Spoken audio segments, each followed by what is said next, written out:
আসসালামু আলাইকুম। মুসলমানদের মধ্যে কিছু মূর্তিবাজ আছে, এটা আমরা স্বীকার করি। তাই বলে যে কোনো আলেম সমাজ তাদেরকে মুসলমান হিসেবে গণ্য করে তা না। যারা মূর্তিবাজ তারা মূর্তিবাজ। মূর্তির প্রদর্শন, র্যালি, আপনারা জানেন মূর্তিবাজ কারা?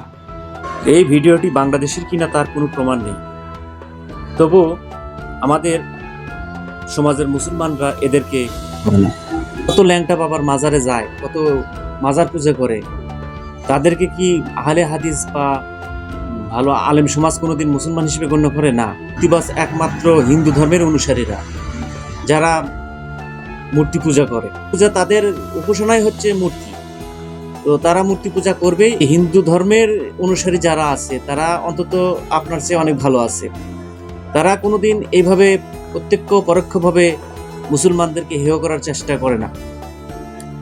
আমি দেখি নাই যে বিশ্বের অন্য কোনো নাস্তিক বরাবরই শুধুমাত্র একটা ধর্মকে কটাক্ষ করে বারবার সমালোচনা করে, যা আপনি করছেন। উগ্রপন্থী মুসলমানদের আপনি উগ্রপন্থী বলতে পারেন না, কারণ যারা মুসলমান, প্রকৃত মুসলমান, তারা কোনোদিন উগ্রবাদ সৃষ্টি করে না, কারণ তারা কোনোদিন সন্ত্রাস সৃষ্টি করে না। আপনি মুসলমানদের বলতে পারেন যে মৌলবাদী। হ্যাঁ, মৌলবাদী কথাটা হচ্ছে এই জন্য যে তারা সত্যটাকে সারা জীবন আঁকড়ে ধরে থাকে। তাদের ঈমান বলে, ঈমানের জোরে ঈমানকে রক্ষা করার জন্য, তাদের সত্যটাকে আঁকড়ে ধরার জন্য, মানে বাস্তবটা আঁকড়ে ধরার জন্য, আল্লাহর ওহীকে আঁকড়ে ধরার জন্য সর্বাত্মক চেষ্টা করে, যার কোনো হেরফের হতে দেয় না। এই জন্যই তারা মৌলবাদ। আওয়ামী লীগ তাদেরকে দায়ী করে এসেছে। এই উগ্রপন্থীরা বলতো যে আওয়ামী লীগ হিন্দুদের দোসর, এই দেশের মুসলমানদেরকে হিন্দু বানানোর চক্রান্ত। আওয়ামী লীগ যে হিন্দুদের দোসর, এই কথাটার সাথে আমি নাস্তিক আসাদ নূরের সাথে আমি একমত। আওয়ামী লীগ হিন্দুদের দোসর এ সম্পর্কে কিছু আপনাকে প্রমাণ দেই। এই যে দেখেন, সংবাদপত্রের নিউজ, বিগত কয়েক বছরে আওয়ামী লীগের নেতারা কিভাবে হিন্দুদের মন্দির ভাঙচুর করেছে দেখেন।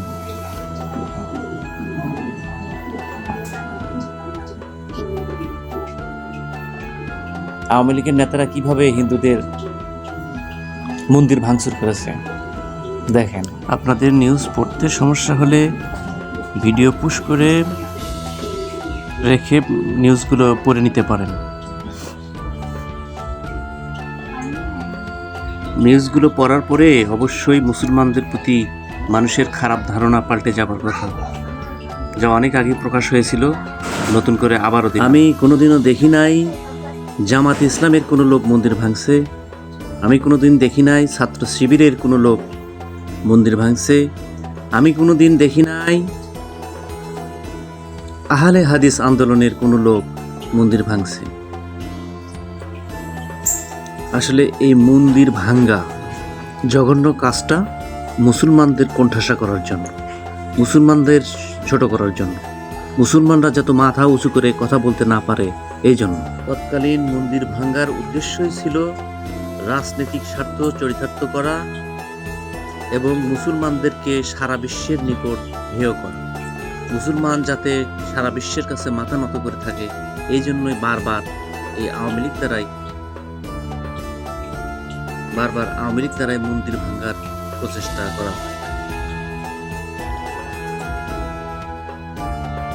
ইসলামের দৃষ্টিতে আশেপাশে 40 ঘরের মধ্যে যে কোনো জাতি বা হিন্দু হোক বা ইহুদি হোক, তারা মুসলমানদের প্রতিবেশী, আর প্রতিবেশীর হক মুসলমানদের আদায় করা ফরজ।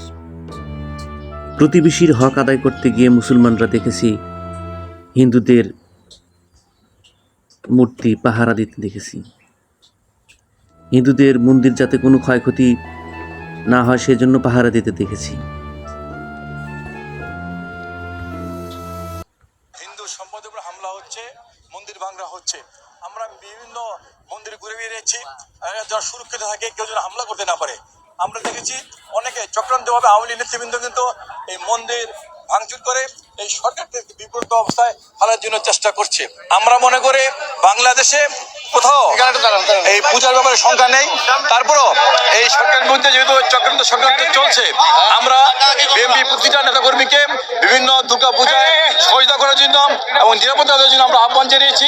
আমরা বিভিন্ন ঢাকা শহরে বিভিন্ন জায়গায় ঘুরে ঘুরে আমরা এই দুর্গা পূজার আমরা হিন্দু সম্পদের উপর হামলা হচ্ছে, মন্দির ভাঙা হচ্ছে, আমরা বিভিন্ন মন্দির ঘুরে বেরিয়েছি যেন সুরক্ষিত থাকে, কেউ যেন হামলা করতে না পারে।